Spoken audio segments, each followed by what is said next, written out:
la question 3. C'est la résistance d'une solution d'acide propanoïque de concentration qui est égale à 1 mol par litre.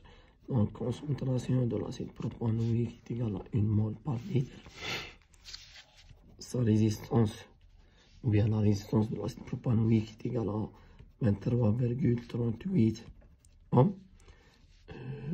D'autre part, les résistances d'une solution de KCl. On a une solution de KCl de concentration égale à 10-2 mol par litre. De conductivité spécifique est égale à la conductivité spécifique, donc sigma de KCl est égal à 141,3 fois 10 puissance moins 4 ohm moins 1 mètre moins 1. Et celles de l'eau distillée sont égales respectivement à, ce sont les valeurs de la résistance. La première c'est de KCl, R de KCl est égal à 225. R de l'eau distillée est égal à 6600 ohms, bien sûr. Ils ont demandé de calculer le degré de dissociation de l'acide propanoïque de concentration 1,1. Donc, on a la réaction de dissociation de l'acide propanoïque. Avant ça, l'acide propanoïque, c'est C2H5CO2H est un électrolyte faible. La réaction de dissociation, ou bien je vais faire le bilan. On a l'acide propanoïque, elle va donner le propanoate C2H5CO plus H plus. À T0, on a une concentration C, on a 0,0. À T équilibre, comme ils ont demandé de calculer le coefficient de dissociation ou bien le degré de dissociation noté alpha, donc on va écrire l'avancement en fonction de x. Donc C moins alpha C, et ici c'est alpha C, alpha C. Donc, le coefficient ou bien le degré de dissociation alpha est égal à la conductivité équivalente de la solution sur la conductivité équivalente limite pour un électrolyte faible. La conductivité équivalente limite de C2H5COOH, on a calculé cette valeur dans la question précédente. On a trouvé 3,85 fois 10 moins 2 en moins 1 mètre au carré équivalent gramme moins 1.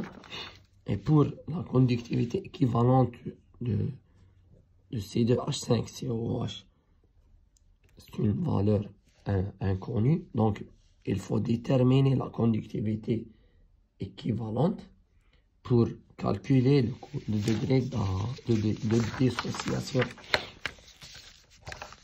Donc, on va chercher la conductivité équivalente.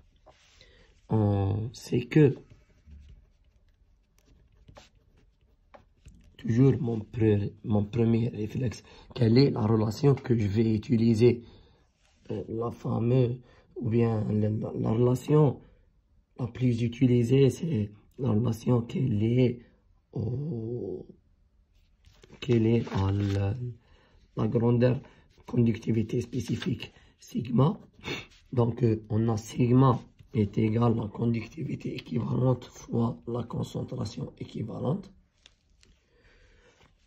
Donc la conductivité équivalente est égale à sigma sur la concentration équivalente, sigma de la solution bien sûr, et sigma de la solution qui est sigma de l'acide propanoïque C2H5COOH est égal à quoi?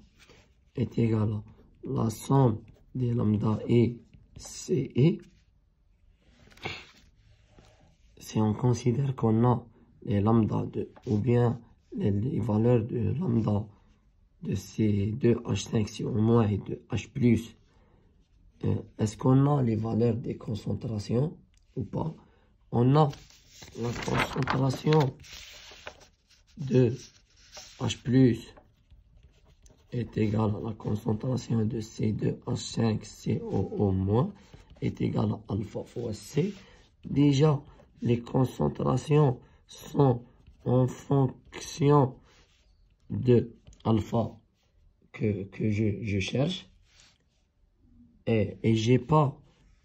Donc, est-ce que je peux utiliser cette... est-ce que j'ai des valeurs de lambda et les valeurs de sigma pour calculer la concentration qui est en fonction de alpha?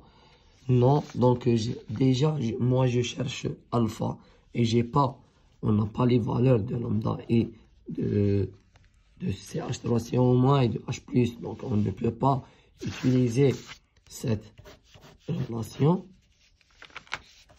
On a une autre expression qui lie sigma avec la constante de cellule et la résistance. On a sigma est égal K sur R. K sur R. Donc,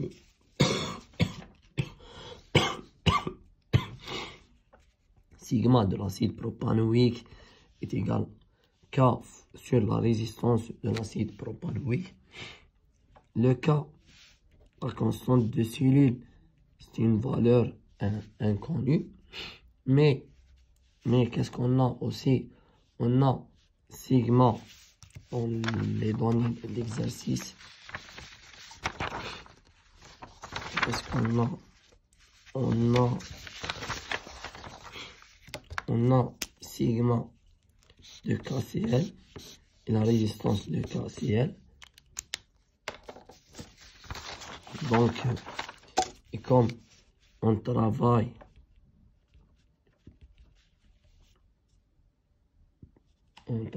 avec le même conductimètre, donc on a la même constante K. Donc on peut déterminer K à partir des données de KCl. Donc sigma de KCl est égal à K sur la résistance de KCl. Donc, la constante de cellule est égale à sigma de KCl fois la résistance de KCl.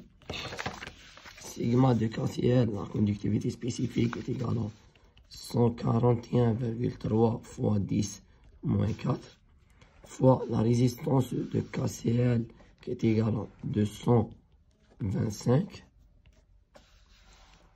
On obtient quoi? Ou bien combien? 141,3 fois 10 à la puissance moins 4 fois 225. On obtient une constante de cellule qui est égale à 3,18 cm moins 1, bien sûr, l'unité. Donc, revenons à l'acide propanoïque. Sigma de l'acide propanoïque est égal à K sur R de l'acide propanoïque. On a la résistance de l'acide propanoïque et la constante de la cellule qu'on a calculée qui est égale à 3,18. 3,18 sur 23,38 divisé par 23,38. On obtient une valeur 0,136 en moins 1, mètre moins 1, mètre moins 1 en moins 1. On a trouvé sigma de l'acide propanoïque. Et donc, maintenant, on peut calculer la conductivité équivalente de l'acide propanoïque qui est égale à sigma de l'acide propanoïque sur la concentration équivalente. La concentration équivalente de quoi? De l'acide propanoïque. Donc C2H5COOH, on a que la concentration est égale à 1 mol par litre.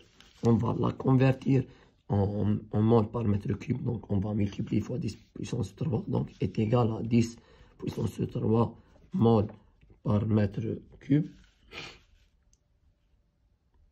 Donc sigma ou bien lambda de l'acide propanoïque, la conductivité équivalente est égale à 0,136 sur 10 puissance 3. Donc c'est fois 10 puissance moins 3. 0,136 fois 10 puissance moins 3. L'unité c'est des ohms moins 1 mètre au carré équivalent gramme moins 1.